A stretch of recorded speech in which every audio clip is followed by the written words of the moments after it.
maybe say 3 sentences or a paragraph, how would you define maritime leadership?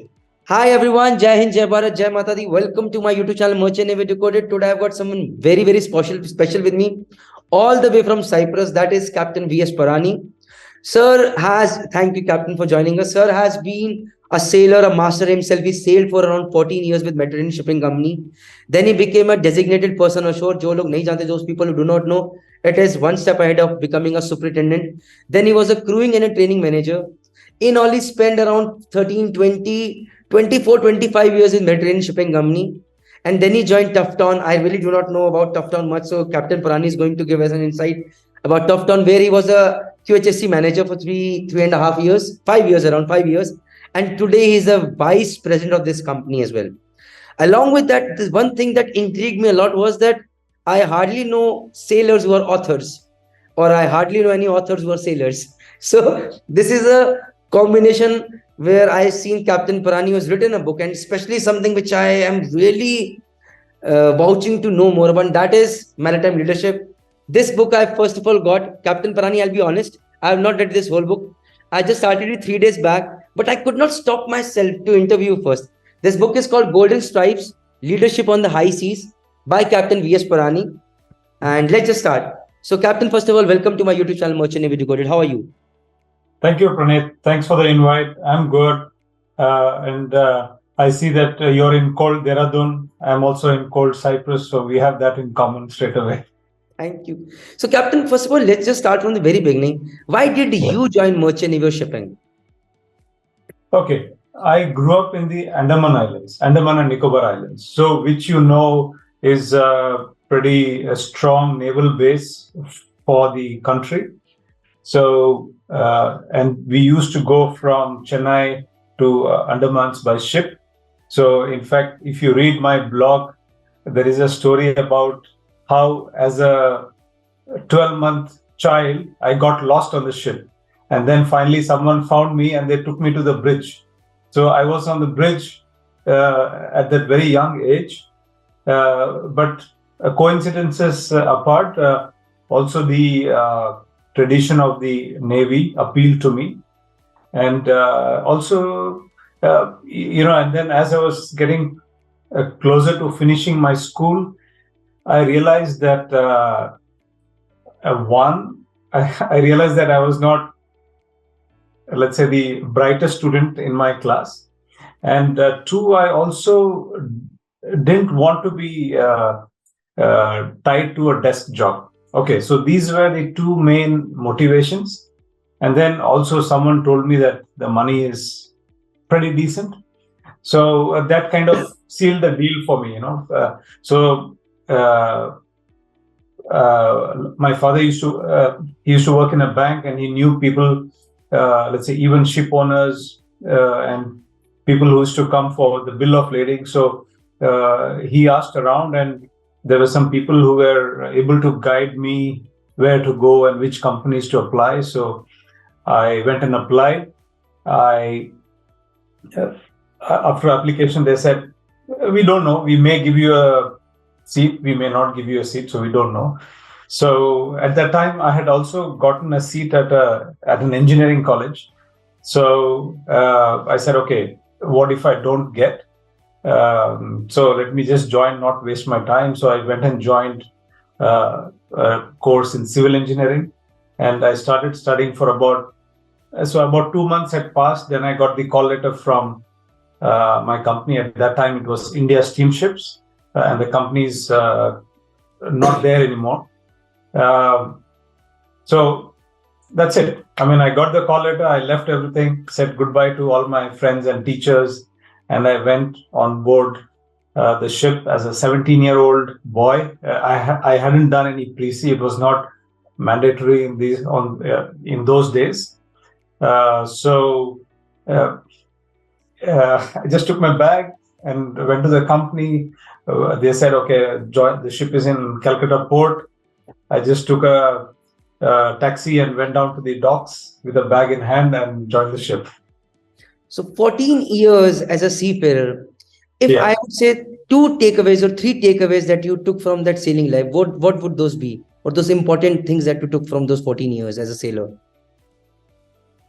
See, the other thing, I still consider myself a seafarer at heart. Okay, and the best thing I love about seafaring is you go and do an honest day's job, and then you earn an honest day's money. That is so satisfying. I mean, you don't have to engage in politics, you don't have to try and please people, you just have to go do your job, and it's so wonderful. So for me, that was it appealed to my core about trying to stay honest and do hard work. So that really appealed to me. So and then, of course, I have to also tell you that my first day wasn't easy. I mean, everyone had told me, okay, it will be hard. You have to do this. You have to clean toilets and this and that. I had heard about it, but still, I wasn't prepared for the kind of hard work that from day one. Like, I joined the ship, immediately I changed into my overalls, and I was greasing some hatch cover cleats and that kind of stuff. And it was a 16 or 17-hour day. And I had just recovered from chickenpox, so I was weak as well.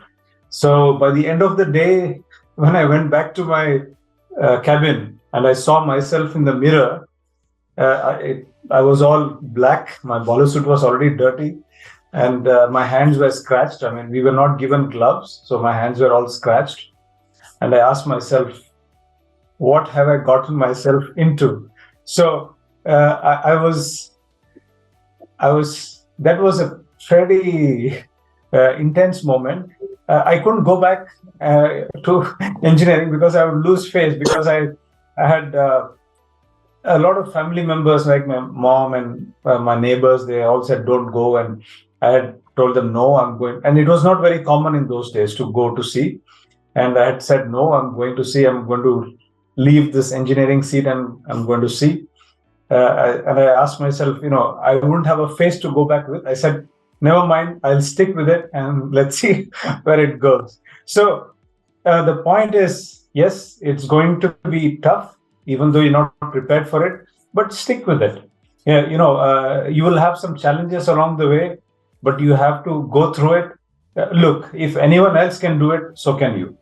So that's my takeaway from that episode of my life. And that would have definitely helped you, because whenever you would have done something else, another challenge would have come in. You knew that if you could stick up there and continue, then you can do it over here as well. Am I right, Captain?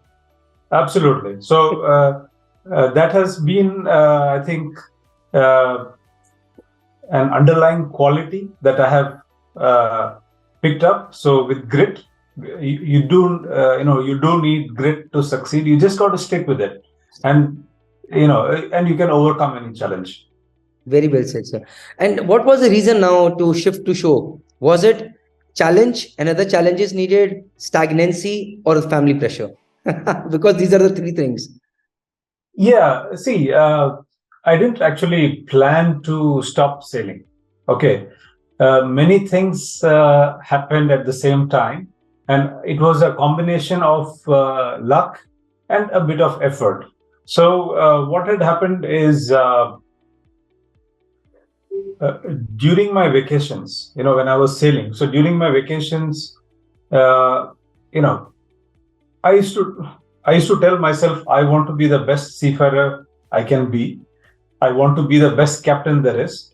So during my vacation time, I enrolled into some courses. Let's say even typing.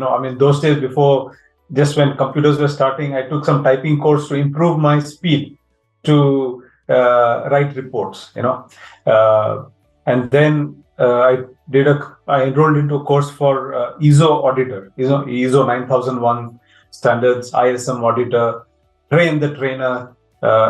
And then at some point, I also did the Institute of Chartered Shipbrokers exams, all during the leave, like a hobby, just to keep myself up to date. So I did these courses, paying my own money, of course. And it so happened, as a though, as luck would have it, I stood first in the Institute of Chartered Shipbrokers exam worldwide.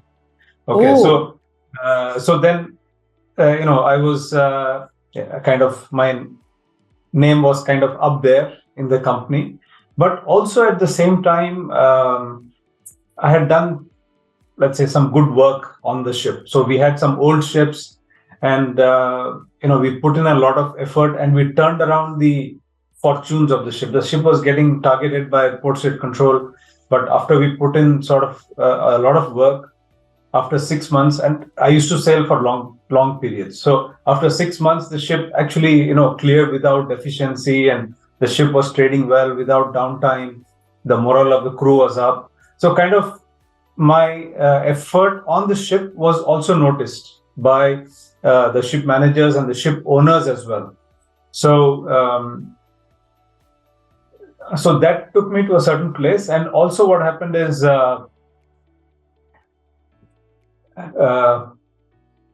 one day I was at a clinic. My wife was pregnant, and we had gone for the ultrasound. And my boss in Hong Kong, he called me up. He said, the guy who's heading the safety department, he left. So we want you to come and, take the job. I still wasn't sure. I said, okay, I need a week's time to think about it. I'll let you know in 1 week. So he said, no, I need an answer now. In the next 5 minutes, I need an answer. So I said, I cannot give you an answer in 5 minutes. Let me come back to you tomorrow. So we agreed that, I will respond to him tomorrow, the next day. And then once my wife was out of the ultrasound, I spoke with her, and she said, okay, look, the baby's due in a few months. It'll be good if you're around. Never mind if Hong Kong is a new place, you'll not have support from the parents, but we'll manage. So the next day I said, all right, let's do it. Let's see how it goes. So that's how, and it was a pretty good jump, because it was straight from being on a ship to being the head of the safety department. So I skipped a few steps, and I was fortunate enough to get that role. And also with all the preparatory work that I had done with my auditor's qualification and chartered shipbroker. So I was already in a good frame of mind, and I could move easily to the shore position. It was quite seamless. The hardest part about joining a shore job was actually sitting on a desk for 8 hours. Because if you remember, I told you earlier, one of the reasons I joined sea was to avoid a desk job. But there I was sitting on a desk for 8 hours, and I still do. I mean, it's long hours. I mean, when you are in a shore job, it's in shipping. So you put in 8, 10, 12, 15 hours of work, and I still find sitting difficult. That's why now at home I have a sit-stand desk. So right now I'm standing at my desk, and it's pretty good for the spine. Fine. So I can sit whenever I need to. But so that's the story. Okay. So my takeaway from your journey till now is, first of all, never shy away from investing on yourself. Because all these courses of ISO courses, Institute of Charter and Broking exam that you gave, and even typing course that you did, but you were ready to invest on yourself just to learn new things. As a seafarer, the one mistake that we make is we are satisfied where we are. Yeah. We don't want to learn new things, leave alone investing on ourselves.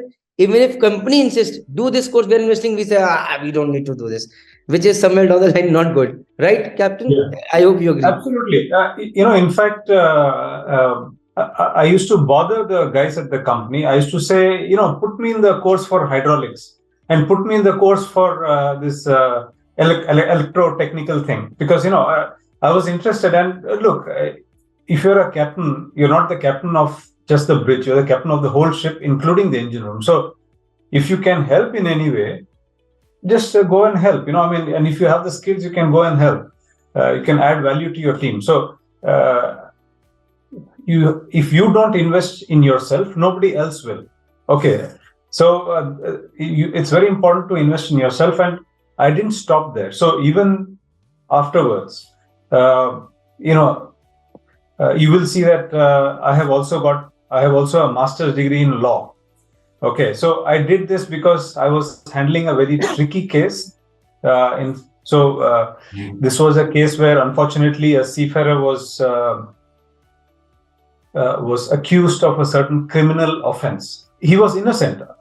We knew that he was innocent, but the ship was in a difficult North African port, and he was under criminal investigation. And typically, what happens is the P&I clubs, they don't support, in a sense, because it's not as per their rules.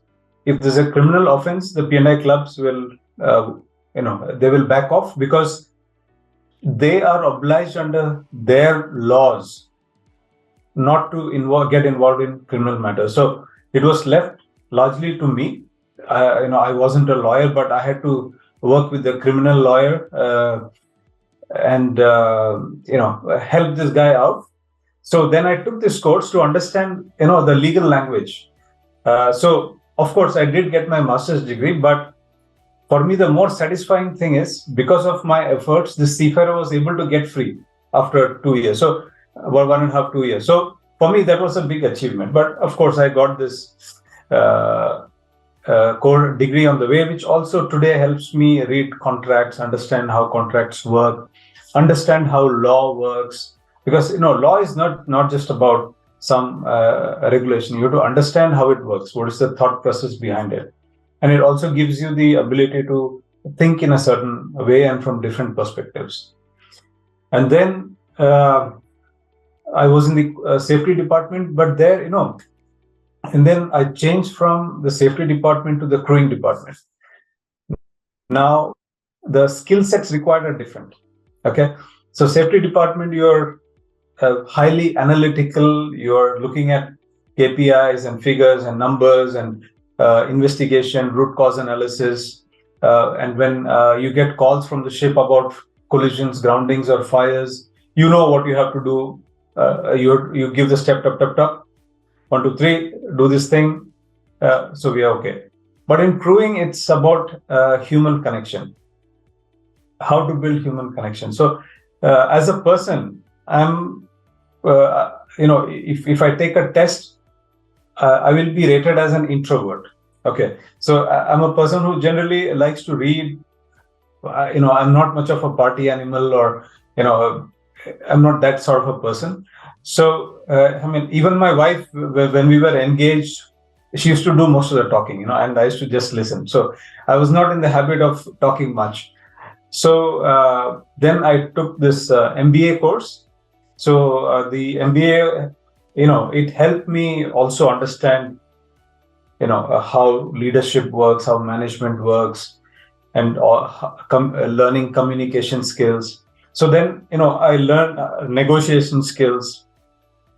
So then, as I was transitioning into the crewing role, I was also doing my MBA, and I was practicing it at work, and that helped me a lot. If you see, now we have been speaking for so many minutes now, and and even later, I had to interact with seafarers. I could speak for 30 minutes, even 1 hour if required. So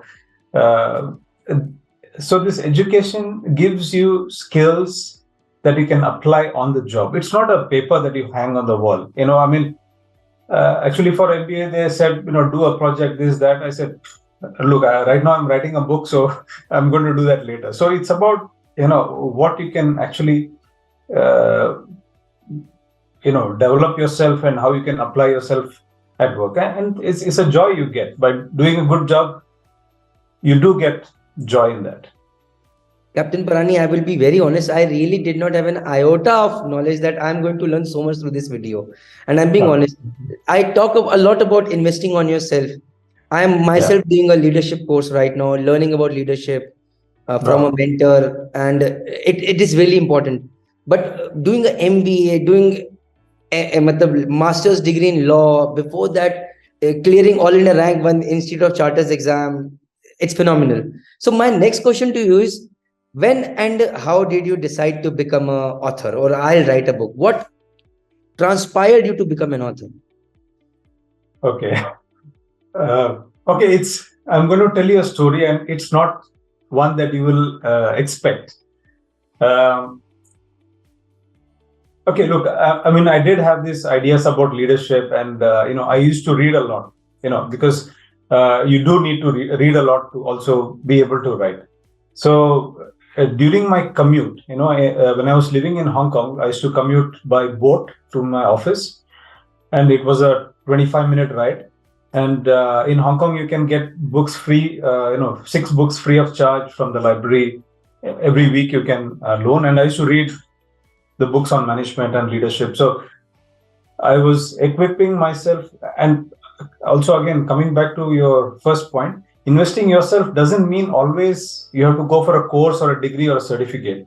You can do that by listening to videos like yours, like your YouTube video or podcasts or reading books. So that itself is a way of investing in yourself, and also exercise for your health and nutrition. But coming back to the story, so I used to read a lot. So I was already kind of, building up some knowledge that I was applying at work. So that was building on one side, and on the other side, as a head of the safety department and as a DPA, and later as crewing manager and crewing and training, I was heading both the crewing and training. So I used to brief masters and chief engineers and officers generally, almost 2 to 3 times a week. And I used to speak for 2 hours at a stretch, And we used to talk about important topics like collision, grounding, safety, fire, machinery overhaul, generator breakdowns. And I found myself repeating myself all over and over again. So I thought, why don't I just write this stuff down? So I had this on one side, okay? And the last final piece of the puzzle was, the motivation, okay? So my wife, she's an architect by qualification, and she's good, and she's very good with language as well. So she's able to express herself well. Whatever she does, she's got a deep knowledge, and she can communicate very nicely. And I used to bug her. I used to say, and there was a time that she was taking care of our young daughter. So she was taking a break from work. So I said, while you're at home, why don't you write a book? So, and and she said, I'm going to write a book. And then months passed, couple of years passed, and she still didn't have a book. She has a blog now, but book not yet. So one day she got fed up of me and said, look, if you're so keen on writing a book about a book, why don't you write one yourself? So, that kind of clicked. And I said, then, all the 3 things clicked, and I said, okay, let's do this. And so I did start writing, and then I thought, what is it that seafarers lack? Now, I had read a lot of books like Peter Drucker and so on, but I found that we don't have a similar book on leadership and management for seafarers. Definitely. Written specifically for seafarers in the language that seafarers will understand. And and I saw a huge gap in the resources that seafarers have. That it's such an important topic. I mean, you have ships that are running aground, are colliding, there's fires, the people who are getting hurt, and you can ultimately trace them to human error, and you can ultimately trace them to failures in leadership. Okay, so at some level or the other, there are some failings in leadership. So then that kind of, narrowed my focus, and hence the book on leadership, specifically for managers. How much time did it take you, and how many hours each day to complete this book? Okay, it took me a long time, 6 years actually. Okay, so, first I wrote a big draft of whatever and typically that's the way we should write. we should not try to get it perfect in one go. First, you just put your thoughts in a big bunch of papers, just put everything that you want to put. And then I gave the bunch of papers to my wife again, and she said, it's boring. With this, it will not work. So then I wrote some more, and then I also found a good book writing coach. So he's based in the US, Derek Lewis, and I got in touch with him, and then he guided me how to, keep the focus of the book, how to arrange it, how to write. And by this time, I was also writing my blog. So he saw my blogs. And by the way, the blogs and the podcast, they're all available at my website, parani.org. So you can see my blogs there. So he saw my blogs and he said, your blogs are fantastic, and they're so easy to read. So can you write your book just like you write your blog? So, so stuff like this, he gave me some guidance. So, so from the time I met Derek until I finished the final draft, it took me about an year, approximately an year, and then a few months with the publishers going back and forth, the design and a few things. So, and then you have it. So you can see the effort in the book. You can see the effort because it's taken a long time. There are a lot of people who have given their contribution. So I was fortunate to have good friends who were, masters, chief engineers, superintendent. So I gave them the draft, they read, they gave me their feedback. So there was a lot of this thing going on. So it's not like a one-man effort. It's a lot of people, they contributed with their ideas, with their experiences. So I could, kind of give a book for the seafarer by a seafarer. Wow, very well said. And definitely, once I complete it, I'll definitely give you a feedback of mine as well. But keeping it short, in maybe say 3 sentences or a paragraph, how would you define maritime leadership? Maritime leadership, say leadership in general, it's an action. It's about what you do. It's not a position. It's not like when you become a captain, you're a leader. No.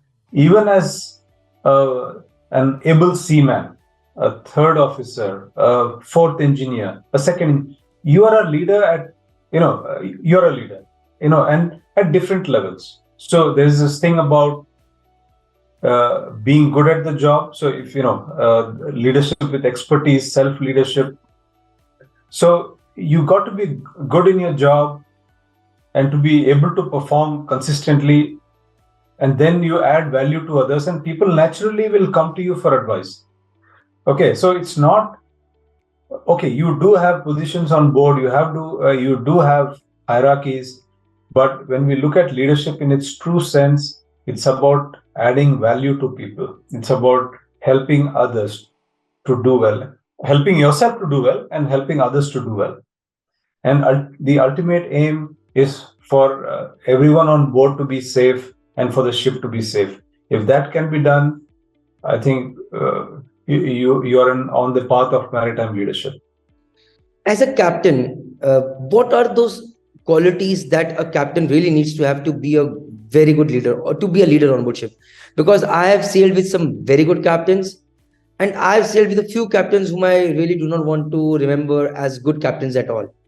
So maybe in your words, if you can define what a good captain or what a chief engineer should be like, or what all those qualities they need to have. Okay, it doesn't have to be just the captain. It could be anyone on the ship. Okay, but let's look at the top 4 ranks, because see, and it's very important. Okay, in a way, what you said is right, because how the captain and chief engineer are, it defines how the rest of the ship is. Okay, water always flows downhill. So that's the way the good leadership always flows down. So if the captain and chief engineers are good leaders, that good leadership will flow down to the rest of the ship.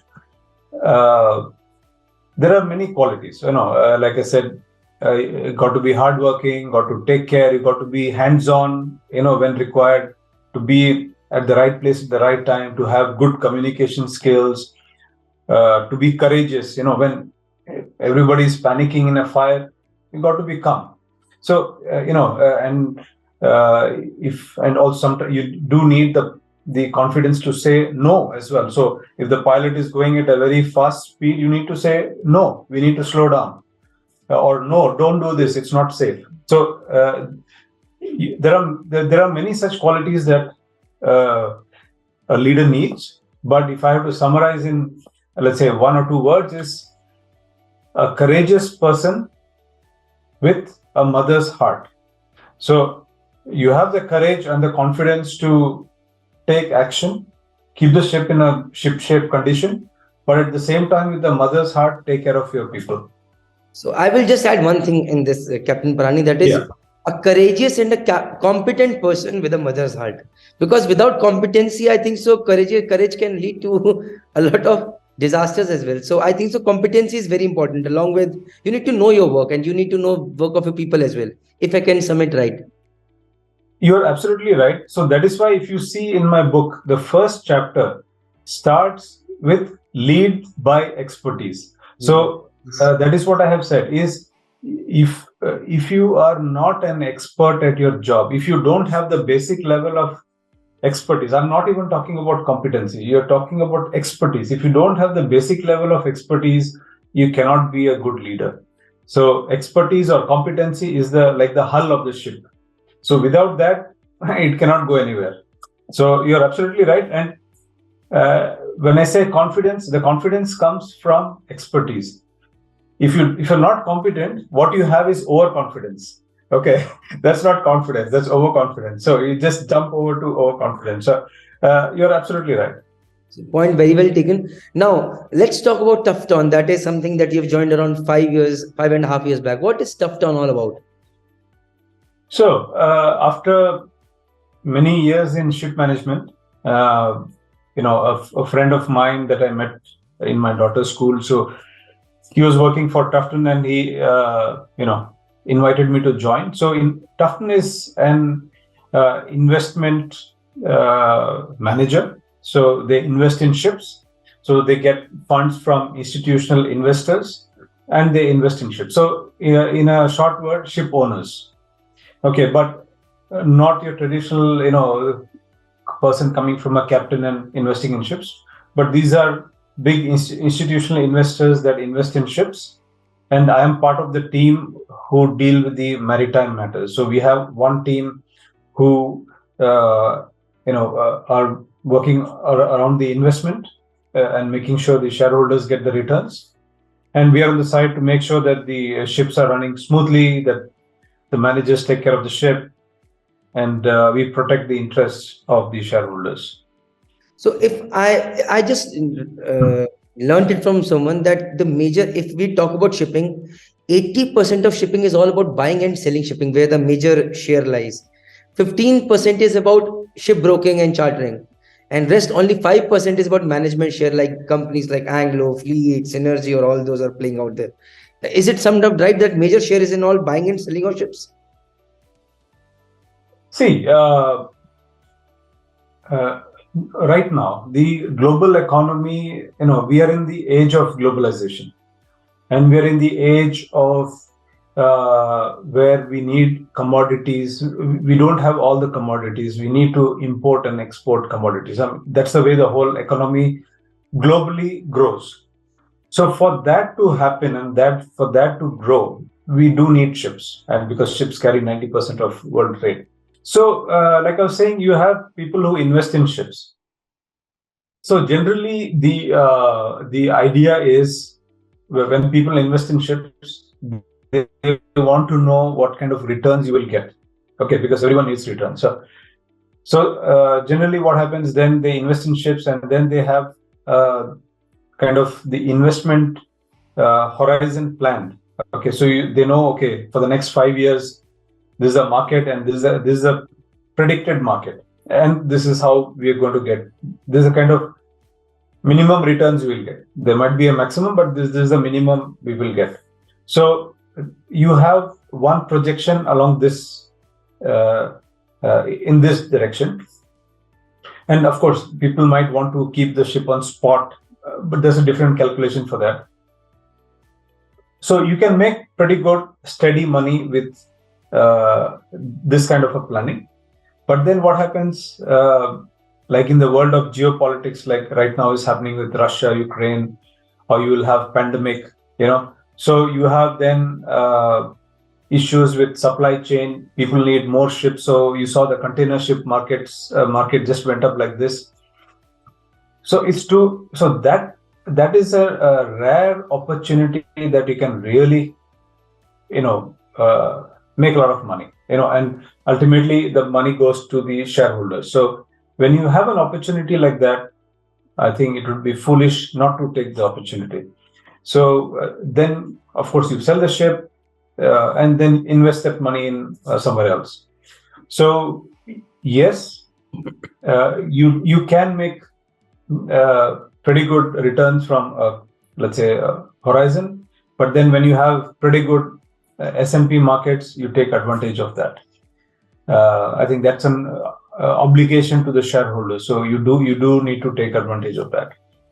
And and of course, the rest of the industry is there to support such an activity. So you were a seafarer, then you were into safety as a designated person ashore, then into crewing and a training manager, then you are also an author, then you again took up another challenge and you became a shareholder or a part of, how would I submit the last point that you're... Okay, right now I'm part of an organization which calls itself asset manager, and an investment manager. I mean, if we talk about the group. Yeah, so I've taken all the skills that I've acquired so far and I use it in my current position. So it's, leading up to that, it just build on top of one another. Okay, out of all these jobs that you have done, it will be a tough question, Captain Saab, and that is which one was the most challenging one?